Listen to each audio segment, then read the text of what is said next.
nanggaling pa sa Pangasinan upang tumalo sa rally ito. Kilala ko to, kaibigan ko, taga Dagupan City, si Mr. Robert Memban.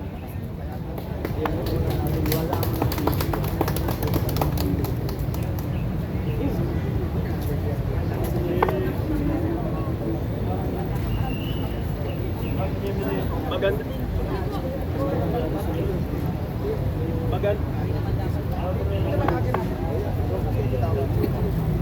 Magandang hapon po sa inyo lahat.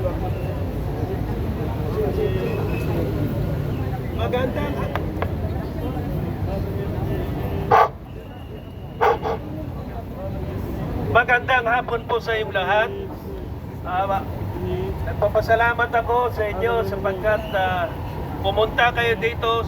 Ang mga kaisipan ninyo ay independent. Yung sinabi nga ng ating kapatid na wala tayong dapat kulay. At nagpapasalamat din po ako sa mga kapulisan. Huwag natin sasaktan ng pulis. Siya ang protektor natin. Ang mga pulis, nakakaunawa sila. Ang mga pulis ay sa atin mga yan. Ngayon, nananawagan ako kay President Marcos sapagkat si President Marcos hanggang ngayon 1 taon, 2 taon, 3 taon, wala pang nangyayari. Kundi ano ang nangyayari? Tignan ninyo yung blood control, health, lahat ng mga dapat na asahan natin na magbibigay sa atin ng kaginhawaan, kinurap nila. Ngayon, sino ngayon ang pananagutin natin? Dapat doon sa taas, pababa, hanggang sa baba. So, nananawagan po ako sa inyo, mga kababayan ko, na kayo ay maging sober. Kayo hindi padiktahan ng mga politikos kapag may susunod na eleksyon. Intindihan natin mabuti kung ano ang ibubuto natin. Kung sino nagmamalasakit sa atin. Yan, marami nating jurisprudence na nangyari. Noon pa, walang nangyayari mga politikos na nagkukurakot sa ating bayan. Kaya lang, naghinanakit ang aming kalooban ng mga Ilocano. Sapagkat dapat ang Ilocano, si Marcos na Ilocano, wala din bangag din. O kinam apo, awan tinakam mo. Iso nga, pagpangasiyo, ang tutumpuyog tayo amin. Bababaan tayo, Apo Marcos. Naibag na malim tayo amin. Salamat, Apo. Okay, so ang susunod naman po ay galing naman po sa sangkay ng isang kabataan na nais niyang ipahiwatig sa buong Pilipino ang kanyang hinanakit sa gobyernong itong walang malasakit sa Pilipino. Okay lang, English. Kahit Spanish pa yan. Brothers and sisters, listen to me. I have a message, one that the world deserves to hear. I am Emmanuel Estrabera, and I will make sure everyone remembers my name.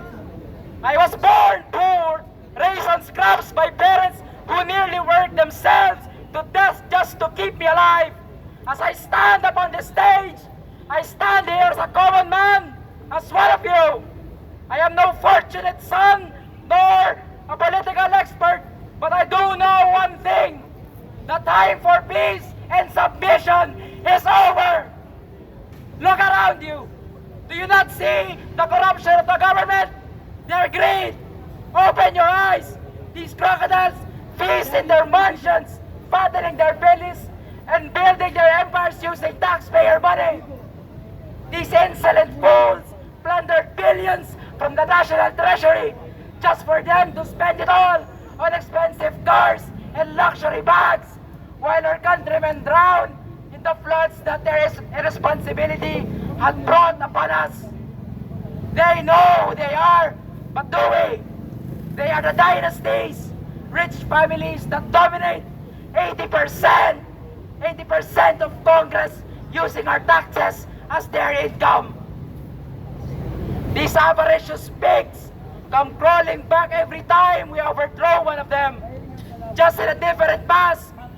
I honestly am surprised how we're still classified as a democracy when we're really an oligarchy beneath the disguise.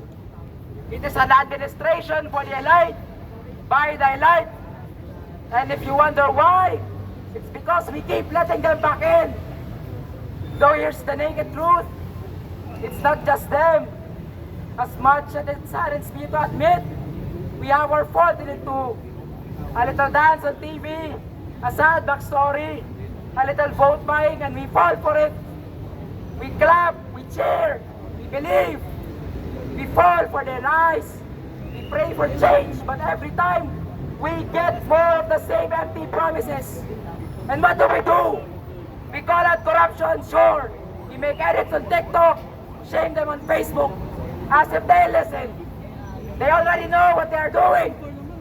So now comes the time of real action. Long have we been in chains. Long have we fought oppressors from foreign shores, and yet our greatest enemies walk in our midst.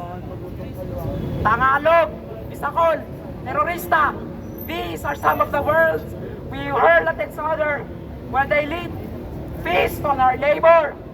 When we fight amongst ourselves, their greed is away at our savings, our families, our lives. Their sons and daughters, the nepotistic devils. They flex their money stolen from you, from me. So I say enough. The people must fight. Lay down your banners.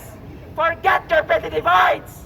Christian or Muslim, gay or straight, man or woman, it does not matter anymore. From now on, we stand together under one standard, the Philippine flag.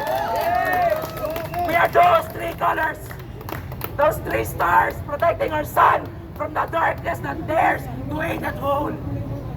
And from this moment on, we face a common enemy. It is corruption. It plagues our government as it destroys the lives of our people. We've seen it all over both the local news and all over social media. Ghost projects, graft, flood control, corruption, tax evasion, poverty. All because they alone hoard the wealth meant to be shared by all. They call us Hampaslupa, patay gutom, in front of our faces. They mock us, they flex their wealth, all the while when they feed upon our taxes according to law.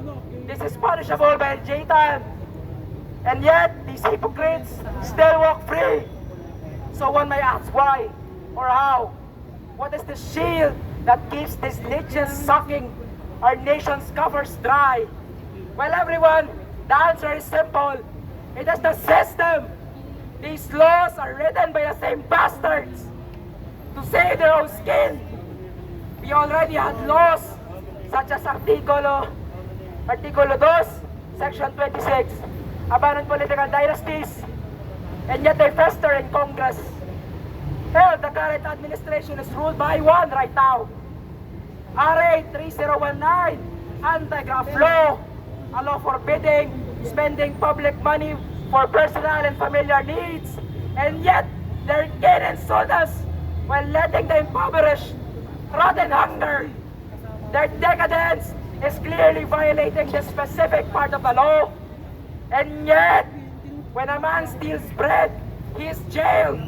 Meanwhile, when a senator steals millions, he walks away unscathed. And the next day, you'll catch him doing a TV show. Is that what we call justice? Article 11, public office is a public trust, emphasizing politicians will live a simple life in service of the community. And yet they build mansions from billions of siphoned money. What trust is left when our billions vanish to our ghost projects, when our taxes flood their pockets while our people starve? These laws are in place, and yet none of them work, because in an oligarchic state, money keeps the rich above the law. These corrupt individuals break the very constitution itself, and still they face no charges. How ridiculous! Do you see how despite several administrations coming and going by, we're still considered one of the most corrupt countries in the whole world?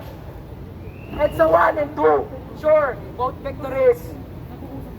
But on the long term, seen barely any progress at all. Because nothing ever changes in the system. Only the ones who control it ever do. Now pray tell everyone, what must we do if an unwanted tree grows in your yard?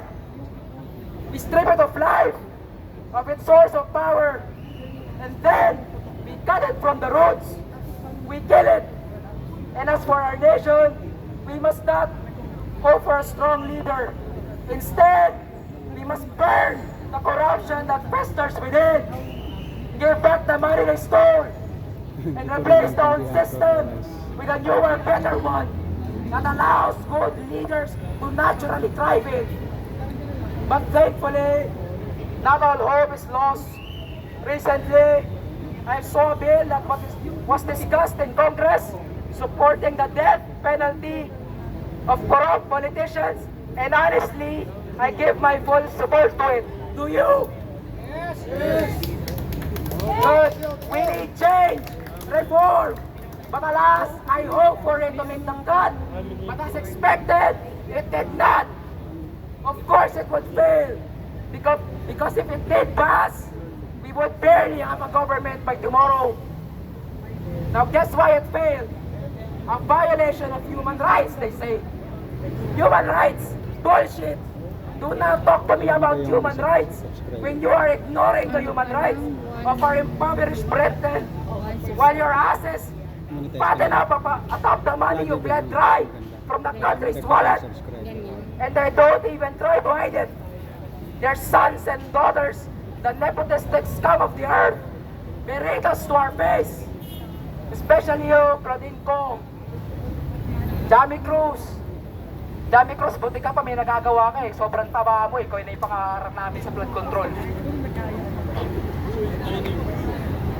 Now any one of them could help our people out. Any one of them could have said no. We won't act like greedy animals anymore. We have given them several years, and yet they only act when they're forced to. Especially you, Marcos, Romualdez, every one of you in Congress. We are tired of your bullshit. Over and over again, our people have succumbed, being used as fuel to feed the fire, kept blind and hungry by empty promises. Their lawyers say they're traumatized. Iskaya, I'm looking at you. Good. Let them fear the people that they dare spit upon. We have wept for this country several times, but if we stand together against this devilish spawn, none of us would have to weep no longer. So I say this, there are no innocents among any of you, not anymore. Was this nation not born a democracy? Was it not meant to be free and prosperous? It could have been, if not for the headsman in office. So let us take back what is ours and teach every politician what it truly means to be a public servant. Their position exists to serve the people, not the other way around. Greed has poisoned men's souls, and only if we march as one can we find the cure. To those who can hear me, I say, do not despair. The misery that is now upon us, but is the passing of greed, the bitterness of men who worship money and fear the way of human progress.